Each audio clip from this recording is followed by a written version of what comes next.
Howdy, hi. Today's Dear Job Sports MLB picks and predictions for September 27th, 2024. Oakland Athletics winning on the money line was free. Oakland Coliseum, no more. Goodbye, City of Oakland and sports. All right, we are going to recap today's results and then go on to tomorrow's picks. Still have a few games outstanding as they're yet to finish, but I got work in the morning, so we got to get this video out now. First game, Rockies plus 110 on the money line. They win due to a massive eighth inning comeback where they scored 5 runs.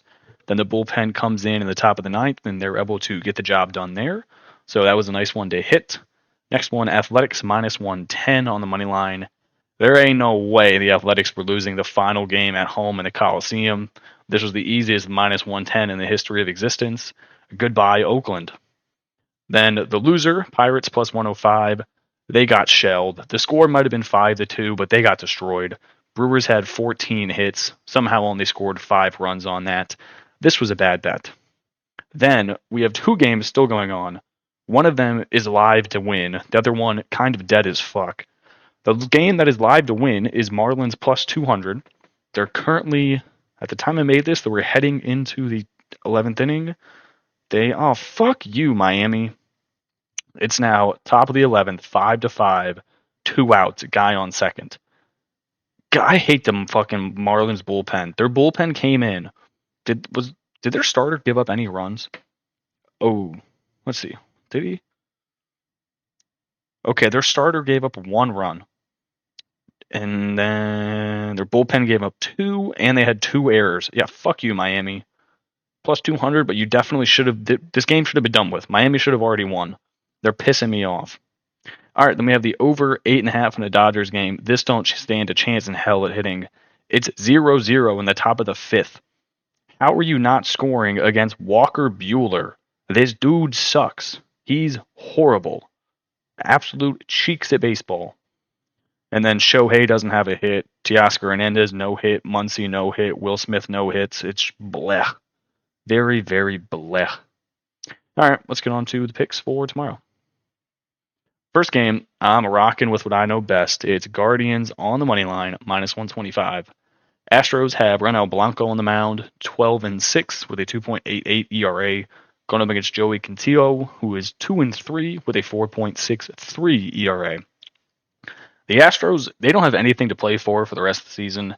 They've already clinched the playoffs, but they cannot get their record to a point where they potentially have home field advantage for the entire playoffs like the Guardians can. That race is basically between the Guardians and the Yankees. Whoever finishes with the better record between them gets home field all the way through the AL, and then maybe in the World Series if they have the better record than the NL team. At least I think that's how that works. Could be wrong about the World Series part, but I know I'm right about the AL part. I remember when they used to do the All-Star game, and the winner of the All-Star game got home field advantage in the World Series. That shit was lit. Maybe they still do that. I don't know why I'm blanking on what they do. But either way, the Guardians want to win this game.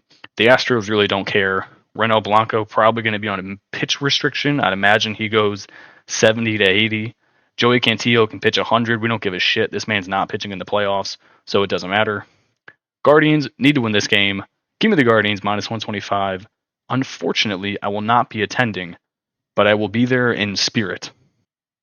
Next game, looking at the Rays and the Red Sox, I will be taking the Rays plus 115 on the money line.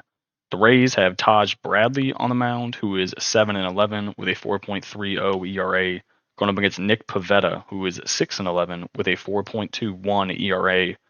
Both of these teams are now officially eliminated from playoff contention, so this series doesn't mean shit. Neither of these teams want to be here. They want to go on vacation with their wives to Cancun. Both of these teams 5-5 in their last 10 games.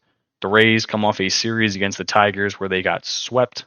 I do not think they lose 4 games in a row, and the Red Sox suck at home. They can't hit the ball. So I don't see why this line is plus 115. I thought this would be a pick 'em.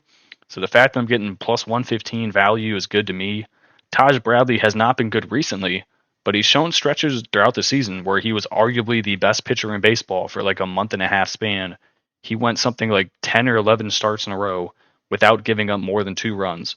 So maybe for his final start of the season, we see the Taj Bradley of old, where he just goes 7 innings and gives up 1 run.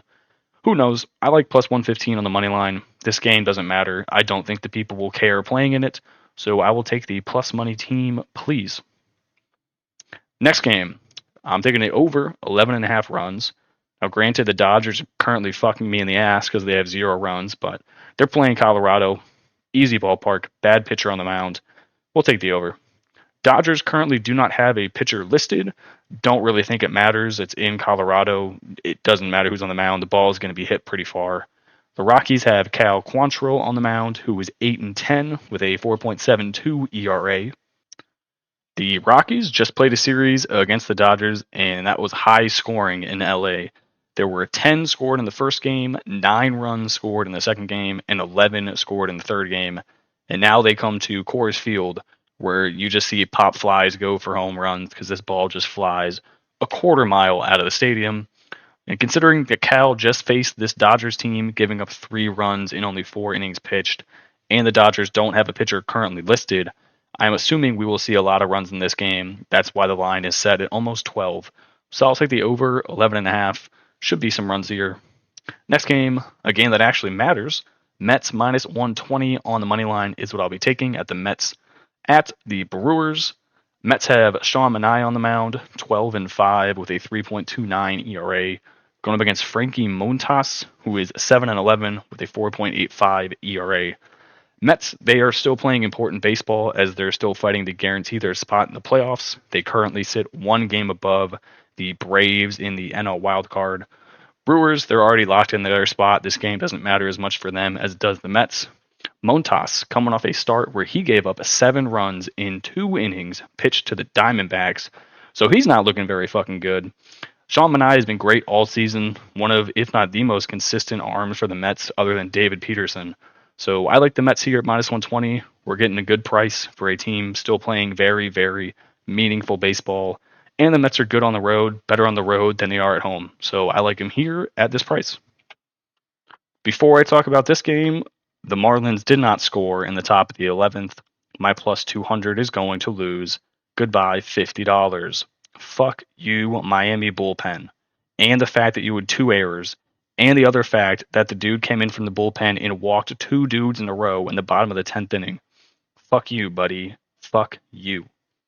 All right, for this game, though, Cardinals, Giants. I'm taking the Giants minus 125 on the money line. Cardinals have Miles Michaelis on the mound, 8-11, 5.49 ERA. I've hated this dude all year. He sucks.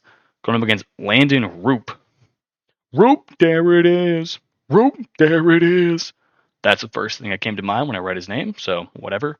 He's 0-1 with a 3.02 ERA. Cardinals folded big time in the previous game, giving up 5 runs in the 8th inning to the Rockies. I don't know why I blanked on the name.